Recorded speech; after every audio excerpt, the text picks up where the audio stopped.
धीरे धीरे उसमें एकदम से रिजल्ट भी आए, लेकिन पैसे कमा लेना एक अलग बात है और पैसे बचा के रख लेना वो एक अलग बात है। इसके लिए आपको अनुभव की जरूरत पड़ती है, अकल की जरूरत पड़ती है, जो कि धीरे धीरे आती है ठोकरे खाने के बाद।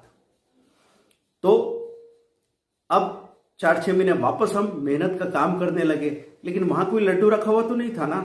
तो जितना आप बाहर जाते हो, दूसरे बिजनेस करते हो, उतना ही ट्रेडिंग के रिस्क को कम समझने की अकल आती है आपको।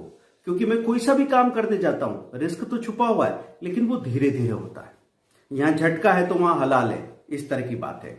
तो धीरे धीरे धीरे धीरे आपको मालूम पड़ता है कि भाई लड्डू कहीं पे रखा हुआ नहीं है, हर जगह ही आपको स्ट्रगल तो करना है। अब आपको चुनना है कि स्ट्रगल किस चीज के लिए करना है।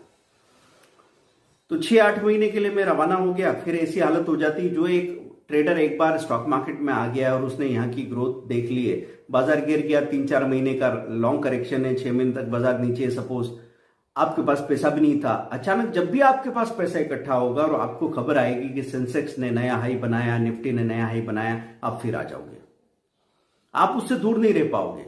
तो स्टॉक मार्केट में अगर आपने लॉस किया है तो आपके दांत में फंसे हुए तिनके के जैसा है। जब तक वो निकल नहीं जाए आपको चैन नहीं आने वाला। भले ही आप किसी और बिजनेस से करोड़ों रुपए कमा लो, लेकिन जब तक यहां की लॉस की कहानी पूरी नहीं करोगे, जो कि अगर सही तरीके से आपने कोशिश नहीं की सिखानी, तो कभी भी पूरी नहीं होगी। यहां लॉस और बढ़ते ही जाएगा, कभी कम नहीं होगा।